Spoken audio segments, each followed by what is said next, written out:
we want to let you in on a secret. You can innovate. A gym teacher needed a sport to play indoors during winter months. A blind teenager needed a system for reading. A student kept forgetting his flash drive. Notice a pattern? Innovation often starts with real people solving their own problems, innovating for their own use. This is user innovation. Believe it or not, it's all around you. Sports, medicine, software, food, you name it. But how do you become a user innovator? How do you get your idea out into the world? To answer these questions, we'll take a look at real-world examples. Interview people like you who solve their own problems. And meet MIT professor Eric von Hippel, who pioneered the study of user innovation. My name is Erkin Beshmov, and I invite you on a journey to explore the phenomenon of user innovation. This journey starts here.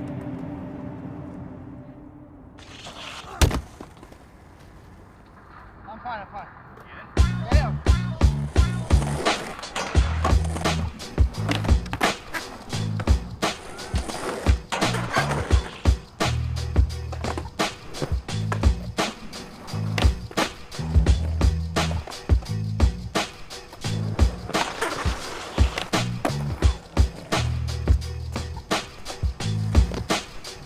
For those like me trying skateboarding for the first time, this can represent pain.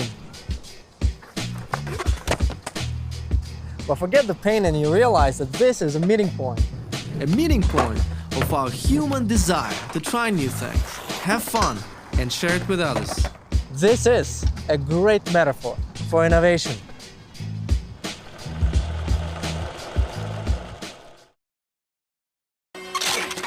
I'll get it back to you, all right?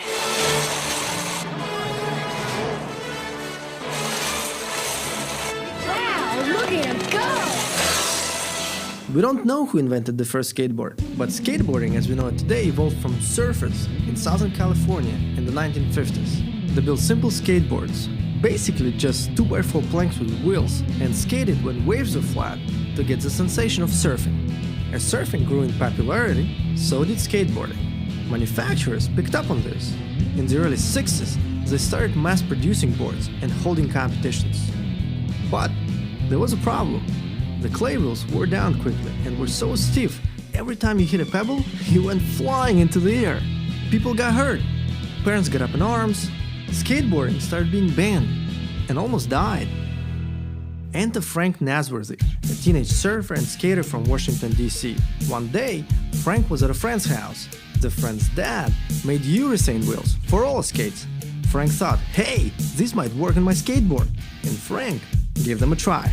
The ride was unbelievably smooth, had better grip and control. Frank liked it so much that he grabbed his friends, ran to Toys R Us, and bought all the skateboards they could find. They spent the rest of the summer skating around DC and rocking their new wheels. Love of surfing later brought Frank to California. There, he saw that skateboarding was still going strong among surfers, but they all still rode on clay wheels. Frank realized others would want his urethane wheels. Cadillac Wheels was founded. Frank's seemingly small contribution was a catalyst that took skateboarding to new heights.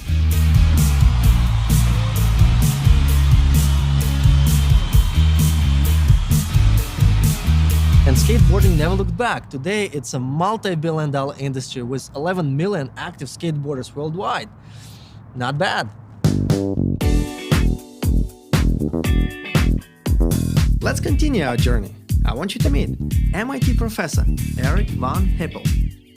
Eric's research has helped the world understand why people innovate and what makes innovation more accessible for everyone. I first met Eric when I was a student at MIT. It was in his course that I first learned about user innovation. He had been observing user innovation since he was a teenager.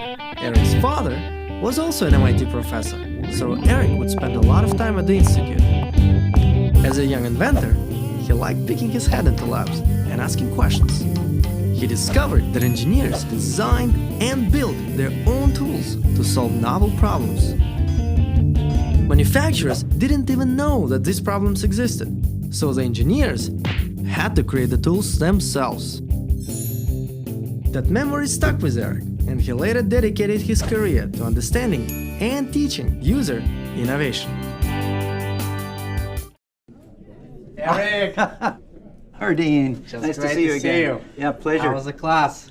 Well, it's the same one you took when you were here 4 years ago. It demystified innovation for me. Yeah, And since that time, I've been on a bit of a journey investigating user innovation. I could tell you were really interested. Well, I just got back from the skate park. And you're still alive. My whole body hurt. It was fun. It was worth it. Great example of user innovation. Mm-hmm. But I do wonder, is this a rare example? Or is user innovation a widespread phenomenon? Oh, man. User innovation is huge. I mean, think of the definition. User innovation is when you create something to use it. Now, we all have needs, right? I mean, you run across this need and that need, and if it's really a severe need, you'll do something about it. Anytime anybody runs into a big problem and there's no commercial solution, you're going to get user innovation. So it's not limited to recreational activities such as skateboarding. It's a huge phenomenon, and it's across every phase of life. What examples of user innovations that a lot of people would know about? Almost any innovation you could think of is user developed. I mean, from things like wheels on suitcases, that was a user innovation. When you look at the heart-lung machine, that's a user innovation. When you look at the World Wide Web, Wow. that's a user innovation. They developed the stuff, Completely new products. completely new products, like skateboarding was, Yeah. where the manufacturer would say, I didn't even know you wanted that. I didn't even know how to ask a marketing question about that. Oh my gosh, right? The reason that companies don't get involved more in innovation, a lot of it really is user innovation, is because they only want well-established big markets. And every market at the start Is uncertain and not small. established. That's right, exactly. So that's the story with skateboarding. In the beginning, I mean, the company would look at that and say, you know, those kids are crazy. There's just some beach bumps. Exactly, and there are only a few hundred of them, and who cares? Yeah. And then it grows to little did they millions know. and millions and hundreds of millions of people, and all of a sudden they say, yeah, that's a good thing to do. Correct me if I'm wrong, but it sounds like user innovation is a great way to start companies. It's a fabulous way. In fact, research has shown that 50% of the innovative companies founded are founded by user innovators. And when you think as a user innovator that you're just making something for yourself, you really misunderstand, because when we study the whole system, much of the commercial stuff in the world is developed by users like you, users who are professionals or amateurs in any category of activity. And it's fabulous if you and others can figure out how important this whole pattern is, then you can have opportunities to learn for yourself, innovate for yourself, and maybe start a company. This is cool. This is cool. Well, now I want to continue my journey and look at user innovation through the eyes of an innovator. That sounds fabulous. Well, great to see you. See you soon again. Good to see you. Today, we meet Emily Lagasse and her friend and business partner, Fenway. Emily met Fenway while serving in the Peace Corps in the West African nation of Togo. Fenway was a happy and healthy puppy. But when Emily's service in the Peace Corps ended and the pair moved to the United States, something changed. Fenway started feeling sick. At first, Emily couldn't figure out what was wrong. But then she realized, in Togo, Fenway's diet was much different than it was in his new home. So So Emily began cooking food for Fenway that he enjoyed. And Fedwell was born.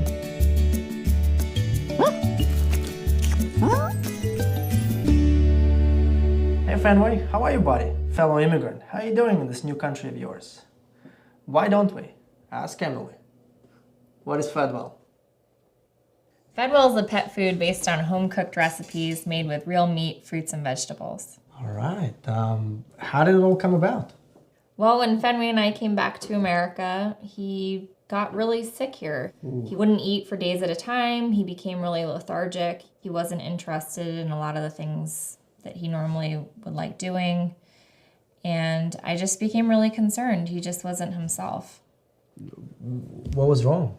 Well, when I started thinking about how healthy he was in Togo and how sick he became here, I realized the biggest thing that had changed was his diet. And when I compared what he was eating here, I noticed that the ingredient labels, more than half of the ingredients were synthetic and food that I wouldn't eat. I wouldn't even consider it real food. He wasn't getting nutrients from real food ingredients, and I think that was leading to him being sick. There are so many specialty pet stores, and natural is such a big trend. I'm surprised you couldn't find healthy food for Fenway. Yeah, and I thought all these foods that I was trying were healthy. I tried dry food, frozen food, dehydrated food. I went to different stores. I went to different vets. I asked a lot of different friends, and nothing I tried worked. So what did you do? Well, I was forced to solve the problem myself. And I created this product that I couldn't find anywhere else. And it started with all this research on dog nutrition and dog anatomy. And I took classes and I learned how to cook for him myself. Wait, you took a class to learn to cook for Fenway? Yeah. Did he improve? Immediately. You serious? Yeah. Wow. First of all, he was really excited about eating again. And that was something I hadn't seen in months.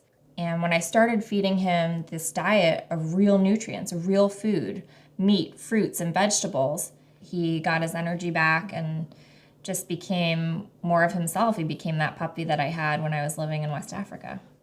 I'm really glad for Fenway. I'm glad for you. But I wonder, why didn't you stop there?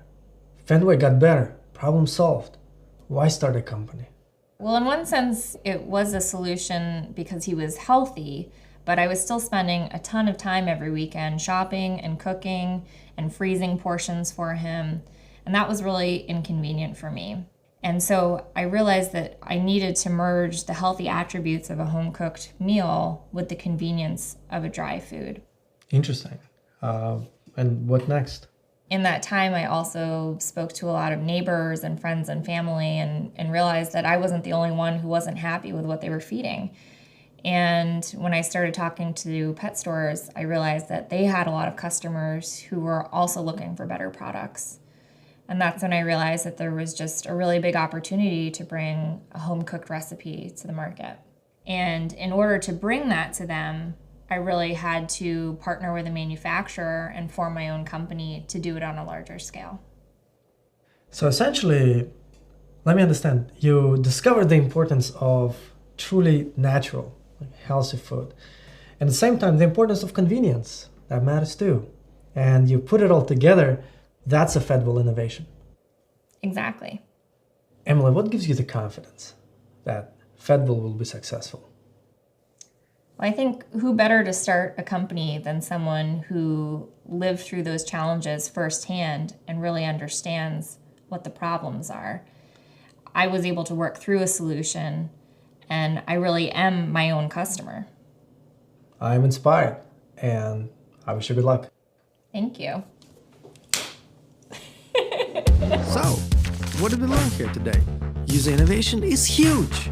It happens because people discover unmet needs in their own lives. Others may have these needs as well. And because users understand their needs better than producers, they're in a great position to start innovative companies. But It all starts with solving a problem you have. So, what problem do you want to solve?